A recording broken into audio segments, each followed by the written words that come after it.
कक्षा की शुरुआत करने की मैं घोषणा करता हूं। सबसे पहले आप सबों को शुभ संध्या। जैसा कि जानते हैं कि सीटेट के ईवीएस की कक्षा एनवायरमेंटल साइंस की कक्षा में मैं हूं और इस क्रम में हम लोग विभिन्न चैप्टरों को देख रहे थे, अध्यायों को देख रहे थे। आज की हमारी कक्षा आवास से संबंधित है, जहां से एकाध प्रश्न तो निश्चित तौर पर पूछे जाने की संभावना होती है। कोई भी ऐसा चैप्टर नहीं है जहां से 1 से 2 क्वेश्चन नहीं पूछे जाते हैं सीटेट में, और अन्य भी राज्य सेवा की परीक्षा में भी पूछे जाते हैं। अब आवास तो देखने में बड़ा आसान सा चैप्टर लगता है, लेकिन तथ्यों से भरा है, तो स्वाभाविक है कि आपकी जानकारी होनी चाहिए कि आवास क्या है। आवास मतलब घर। एक जीव जिस परिवेश में अपना जीवन जीता है उसे आवास कहते हैं। हर लोगों का सपना होता है कि एक आवास हो, हमारे माथे के ऊपर एक छत हो। और ये सिर्फ ईंटों का बना नहीं होता है, बल्कि ईंट के साथ साथ भावनाओं से बड़ा होता है। उसमें फाउंडेशन बहुत मजबूत होते हैं। सदस्य जो भी सदस्य रहते हैं उनके बीच फाउंडेशन बहुत मजबूत होते हैं। ये फाउंडेशन केमिकल बॉन्डिंग नहीं है। फाउंडेशन जो है ये ब्लड का फाउंडेशन है, इमोशन का फाउंडेशन है, एक दूसरे के सम्मान का फाउंडेशन है, स्नेह का फाउंडेशन है, जो हर व्यक्ति के व्यक्तित्व के विकास के लिए होता है। हमारे न केवल मनुष्य में अपना आवास है, बल्कि छोटे छोटे जीव जंतु भी अपने आवास की तलाश में होते हैं। कहीं उसे घोंसला कहा जाता है, कहीं उसे माद कहा जाता है, कहीं उसे घर कहा जाता है। मनुष्य जहाँ रहते हैं, मनुष्य जिस आवास में रहते हैं, उसे हम लोग घर के नाम से जानते हैं। विभिन्न प्रकार के मानव आवास हैं। मिट्टी के घर होते हैं गांव में, यदि आप जाएंगे तो मिट्टी के घर मिलेंगे। ये घर गर्मी के पॉइंट ऑफ व्यू से मिट्टी के घर, क्योंकि दीवारें इसकी काफ़ी मोटी होती है और गर्मी अंदर नहीं आ पाता है, इसलिए काफ़ी ठंडा भी होता है। पहले लोग मिट्टी के घर में अधिक रहा करते थे, अब तो ईंटों का घर ने ले लिया, और जिसका ग्लोबल वार्मिंग का इम्पैक्ट भी झेल रहे हैं। इस प्रकार के घर की छत झाड़ियों और छप्पर के बनी होती है, इसलिए ठंडा होता है। ये आपके मिट्टी का घर है, ठीक है कि नहीं? तो ध्यान रखिए। इसके अलावा बांस और लकड़ी का घर होता है। जहाँ वर्षा बहुत अधिक होती है वहाँ स्वाभाविक है कि मिट्टी का घर क्या होगा, पिघल जाएगा। तो जहाँ वर्षा अधिक होती है वहाँ बांस और लकड़ी का घर होता है। और इस प्रकार के घर जमीन से 10-12 फुट ऊंचे बांस के मजबूत खंभों पर बनाए जाते हैं।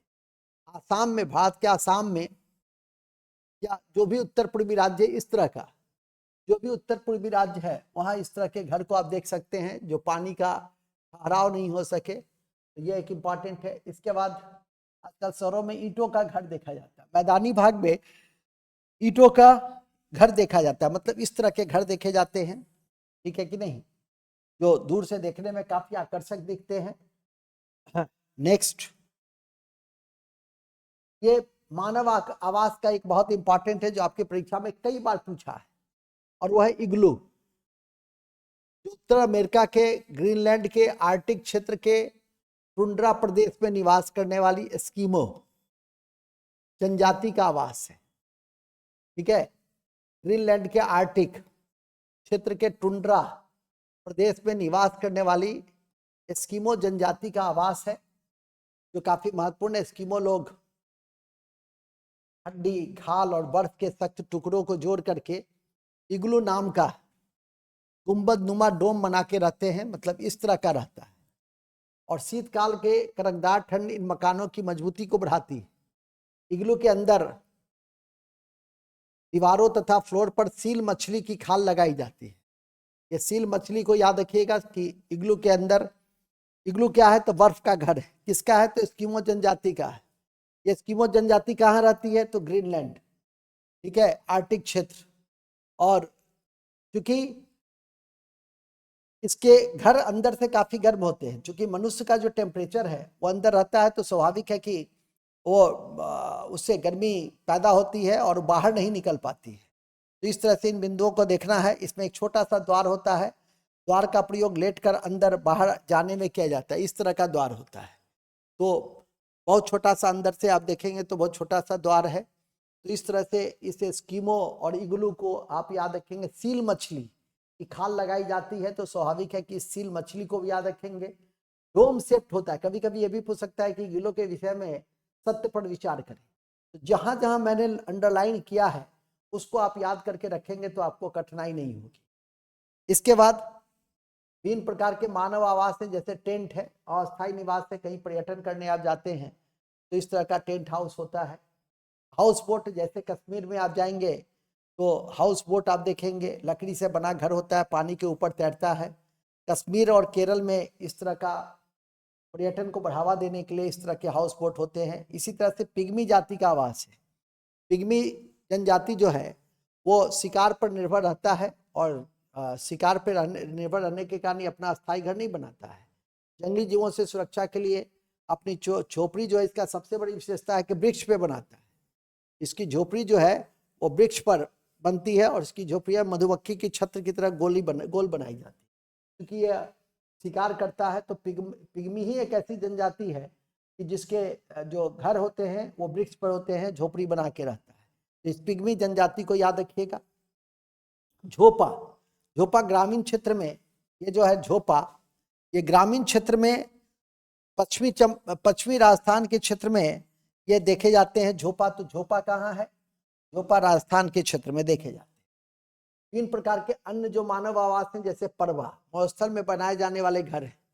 परवा की दीवार धूप में सुखाई गई मिट्टी के ईंटों से बनते हैं और केलू से, खपरेल से इसका ढलवा छत बनता है। तो परवा और दूसरा झोपा, ये दोनों राजस्थान में है। एक पश्चिमी झोपा पश्चिमी राजस्थान में है, पड़वा राजस्थान के मरुस्थल क्षेत्र में है। उसी तरह से आदिवासी क्षेत्र में टापड़ी, राजस्थान के आदिवासी क्षेत्र में टापड़ी जो आवास है वो बहुत इंपॉर्टेंट है। और गिरसिया जनजाति, ये घर होते हैं भागर टाइप का, भागर का ढांचा, ठीक है कि नहीं? तो भागर, झोपा, टोपिया, टापड़ी, पड़वा, ये सब राजस्थान के क्षेत्र में देखने को मिलते हैं। और किस किस जनजाति में कहाँ कहाँ किस किस रूपों में, तो आपको इसको याद करके रखना है। इसके बाद आता है मुनसा।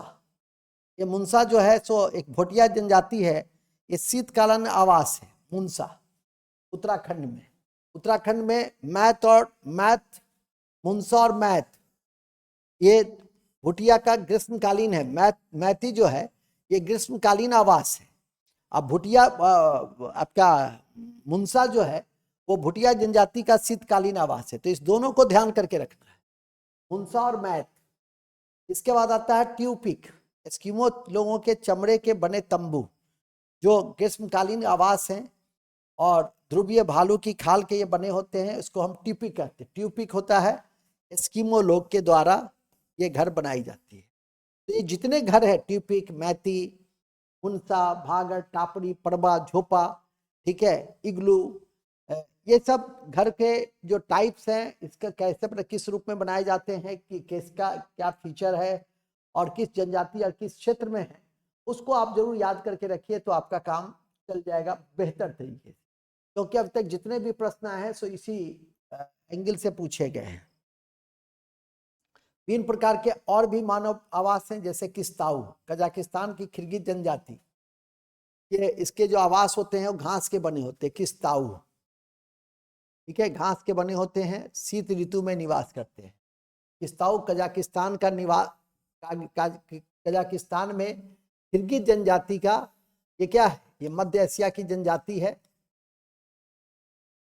और काफी इंपॉर्टेंट है। दूसरा है यूथ, ये किर्गिज और कालमुख कजाक जाति के ग्रीष्मकालीन आवास होते हैं। चमड़े के बने तंबू होते हैं, इसमें ऊनी नब्दे से बनाए जाते हैं। ये यूथ किर्गिज जनजाति, यूथ को याद रखिएगा। यूथ और किस्ताऊ किर्गिज जनजाति से संबंधित है। तो ये दोनों आवास का नाम थोड़ा सा अलग अलग टाइप का नाम है, तो याद करने में थोड़ी कठिनाई होगी, लेकिन 2 बार 3 बार आप आराम से वीडियो रोक करके लिख लीजिएगा और इसको याद कर लीजिएगा तो अच्छा रहेगा। कू, भील जनजाति का आवास है। कू जो है वो भील जनजाति का आवास है, जो आयताकार होते हैं और पत्थर के छत, खपरेल, घास फूस की इसकी दीवार बांस और पत्थर की बनी होती है। कू भील जनजाति का है, याद रखिए। बंगाल में उराक और कातोम उराक संथाल जनजाति का आवास है। ये झारखंड के क्षेत्र में उराक और कातोम आवास, उराक ये सब भी आपके आवास में आता है। संथाल जनजाति काफी महत्वपूर्ण जनजाति है। इसका एक विद्रोह भी 1855-56 में हुए थे। भगनाडीह इसके केंद्र थे। विभिन्न प्रकार के अन्य मानव आवास में क्रॉल है। दक्षिण अफ्रीका में जूलू जनजाति जो नटाल के क्षेत्र में है, जूलू जनजाति के जो आवास है, या मसाई जनजाति का पूर्वी मसाई जनजाति जो पूर्वी अफ्रीका में है, उसके जो घास की बनी हुई झोपड़ी है उसको क्रॉल कहते हैं। ठीक है, तो ये क्रॉल भी बहुत इंपॉर्टेंट, बहुत क्रॉल, इग्लू, ठीक है। टीपी, रॉकी पर्वत के पूर्वी भाग में जो रेड इंडियन लोग हैं उसको हम लोग टीपी के नाम से जानते हैं। याद रखिए, अर्स, नीलगिरी की पहाड़ी में निवास करने वाली जो टोडा जनजाति है वो उसके घर को, उसके आवास को अर्स कहते हैं। और बद्दू जाति जो तंबू लगा के रहते हैं अरब के क्षेत्र में, उसको खाईमास कहते हैं। तो अर्स, खाईमास, तो अर्स कहाँ है? नीलगिरी की पहाड़ी में। जो टोडा जनजाति है उसके आवास को कहते हैं टोडा। खाईमास अरब और सहारा के बद्दू जनजाति, टीपी रॉकी पर्वत के पूर्वी भाग में जो रेड इंडियंस हैं, क्रॉल दक्षिण अफ्रीका की जूलू, और पूर्वी अफ्रीका का मसाई जनजाति का जो घास का आवास है, घास की जो झोपड़ी है, उसको हम लोग क्रॉल के नाम से जानते हैं। जीव जंतु के आवास भी हैं, उसकी प्रकृति पर निर्भर करते हैं। कुछ जंतु और पक्षी अपना आवास पेड़ों पर और झाड़ियों में बनाते हैं। कुछ जमीन में बिल बनाकर बाहरी वातावरण से अपने आप को बचा के रखते हैं। और कई बड़े जंगली पशु जंगलों और पर्वतों में बनी हुई प्राकृतिक गुफाओं और माद में रहती है। तो वो उसके प्रकृति पर निर्भर करता है। जीव जंतु का जो आवास है वो उसके प्रकृति पे। अब मनुष्य से हम जीव जंतु की तरफ आ गए हैं। जीव जंतु के आवास प्रकृति पर निर्भर करते हैं। अभी मैंने बताई आवास के कई प्रकार होते हैं। स्थलीय प्रकार है, स्थल में रहने वाले सारे जीव को हम लोग स्थलीय आवास के रूप में देखेंगे। कई प्रकार के होते हैं। बनीय आवास, जंतु और पेड़ पौधे दोनों होते हैं, एक दूसरे पे आश्रित होते हैं। सभी प्रकार के जंगली जानवर वनस्पति इस प्रकार के आवास में रहते हैं। इसको हम लोग कोरल हैबिटेट कहते हैं। घास भूमि है, लंबी और मोटी घास अधिक मात्रा में जहां होती है, जैसे जिराफ, हाथी, हिरन, ये सब घास भूमि में रहती है। क्योंकि घास भूमि में घास अधिक होती है। हमारा प्रेरी, पंपास, डाउन्स, स्टेपी, ये सब विभिन्न घास के मैदान हैं। और विभिन्न क्षेत्रों में सवाना जैसे अफ्रीका में है, प्रेरी उत्तरी अमेरिका में है, दक्षिणी अमेरिका में पंपास है, डाउन्स आपका ऑस्ट्रेलिया में है। तो ये सब जो आपके ब्राजील में लानोस है, ठीक है कि नहीं, ये सब जो आपके सवाना जैसे अफ्रीका में, ये सब घास का मैदान भी बहुत इंपॉर्टेंट है। सवाना, लानोस ब्राजील, पंपास दक्षिण America, downs Australia, prairie north America, steppe north America. ये सब जो आपका घास का विभिन्न भूमि है, उस वहां पर भी विभिन्न प्रकार के जीव जंतु रहते हैं जो घास को पसंद करते हैं। जिराफ, हिरन, हाथी। कुछ मरुस्थलीय आवास है, वहां चूंकि वर्षा कम होती है, टेम्परेचर बहुत अधिक होती है, तो उसमें जैसे ऊंट, मरुस्थलीय आवास वाले जंतु हैं ऊंट, और अन्य भी हैं। और यहाँ की वनस्पति भी है जो कांटेदार होती है, मोटी होती है। कैक्टस, जिसका उदाहरण है कैक्टस। इसी तरह से पहाड़ी आवास है, जैसे ठंडा क्षेत्र है, वहां याक रहेगा, भालू रहेगा, तो पहाड़ी आवास में रहेंगे, ठीक है कि नहीं। उसी तरह से पोलर है, अत्यधिक ठंड वाला, ध्रुवीय भालू भी, ठीक है। इसमें इसका जो चमड़ा होता है उसके अंदर वसा की मोटी परत होती है जो उसे सर्दी से सुरक्षा प्रदान करती है। जैसे रेनडियर, ध्रुवीय भालू, रेनडियर उसको हम लोग कहते हैं। आर्टिक भेड़िया, सील, स्नोगुज, ये सब पोलर जंतु है जो अत्यधिक ठंड वाले क्षेत्रों में होते हैं। इन सबको थोड़ा सा ध्यान रखने का प्रयास कीजिएगा, इस तरह के भी प्रश्न पूछे जाते हैं।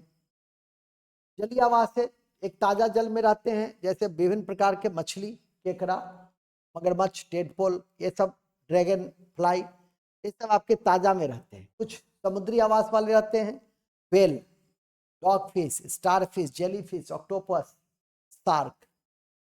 ठीक है, ये जितने हैं समुद्री घोड़ा, समुद्री ड्रैगन, ये आपको समुद्री आवास के।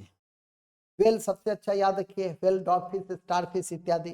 कुछ कोस्टल हैबिटेट है, मतलब तटवर्ती जगह पे होते हैं, ठीक है कि नहीं। और तटवर्ती आवास वाले क्रम में आप जानेंगे कि मैंग्रोव प्रकार की वहां वनस्पति पाई जाती है, जिसको हम लोग सुंदरी वनस्पति कहते हैं, जिसको हम लोग सुंदरी वनस्पति कहते हैं। ठीक है, जिसको हम लोग सुंदरी वनस्पति कहते हैं, ध्यान रखिए। ठीक है, इसी क्रम में जीव जंतु का जो आवास है उसको किसी को बिल कहते हैं।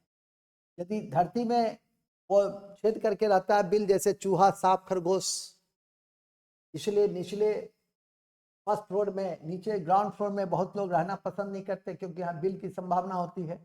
छोटे छोटे बच्चे जहाँ होते हैं वहाँ चाहते हैं कि लोग फर्स्ट फ्लोर पर रहें, ठीक है कि नहीं, इस बिंदु को ध्यान रखेंगे। इसके अलावा घोंसला, घोंसला जब भी बनेगा तो पेड़ पे बनेगा या घर में ऊपरी स्थान पे बनेगा।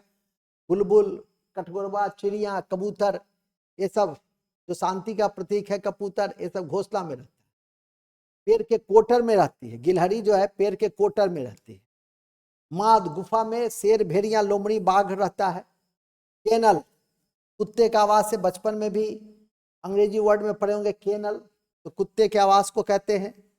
पेड़ की शाखाएं, बंदर, चील, कौआ, टिड्डा, ये सब पेड़ की शाखाओं पे रहते हैं। छत्ता बना के मधुमक्खी और बर्रा रहता है, ये सब छत्ता बना के रहता है। तो ये सब जो विभिन्न जंतुओं का स्थान है, बिल में कौन रहता है, घोंसला में कौन रहता है, पेड़ के कोटर में कौन रहता है, माद में कौन होता है, केनल में कौन होता है, पेड़ की शाखा पे कौन होती है, और छत्ता बना के कौन रहता है, तो ये सब तो बचपन से देख रहे होंगे, तो ऐसे तथ्यों को बनाने में आपको कठिनाई नहीं होगी। छप्पर पे, छप्पर या बारह, उसको कहते हैं गाय, भैंस, बकरी, पालतू जंतु होते हैं। अस्तबल में घोड़ा रहते हैं, उसको हम अस्तबल ही कहते हैं। ठीक है, मुर्गी खाना, पोल्ट्री फार्म, और कैटरी, कैज, बिल्ली के घर को हम लोग कैटरी या कैज के नाम से जानते हैं। इसको रटना होगा कि कैनल क्या है, माद कहाँ है, तो किसके लिए, अस्तबल में कौन होता है, कैटरी में कौन होता है, दरवा मुर्गी खाना को कहते हैं। तो इस तरह से इस सारे शब्दों को थोड़ा सा स्मरण करके आप रखेंगे, जो एनसीईआरटी में भी वर्णित है, तो आपको कठिनाई नहीं होनी चाहिए। अब है कि इसकी स्वच्छता से संबंधित आवास, मनुष्य स्वच्छता के साथ रहता है, क्योंकि तभी वो प्रसन्न रह पाएगा, कोई बीमारी या माइक्रो ऑर्गेनिज्म उस पर अटैक न कर पाए। घर में प्रतिदिन, गांव में जहाँ मिट्टी का घर होता था तो गोबर, नीम की पत्ती और ऐसे फिनाइल का उपयोग हम लोग करके घर को साफ करते हैं, जिससे मच्छर और मक्खी न फैल सके। धुएं के निकास के लिए चिमनी की व्यवस्था करते हैं। कीटनाशकों की व्यवस्था समय समय पर छिड़काव करते हैं। प्लास्टिक की थैली पर्यावरण को प्रदूषित करती है और ये नन बायोडिग्रेडेबल है। प्लास्टिक क्या है, नन बायोडिग्रेडेबल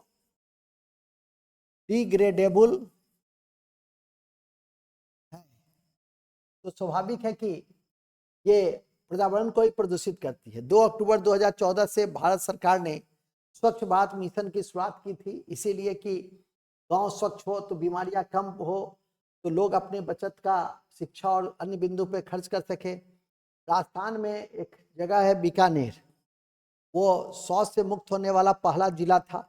तो इस तरह से याद रखेंगे, मैंने खुले में शौच से मुक्त होने वाला, एक बड़ी समस्या गांव की।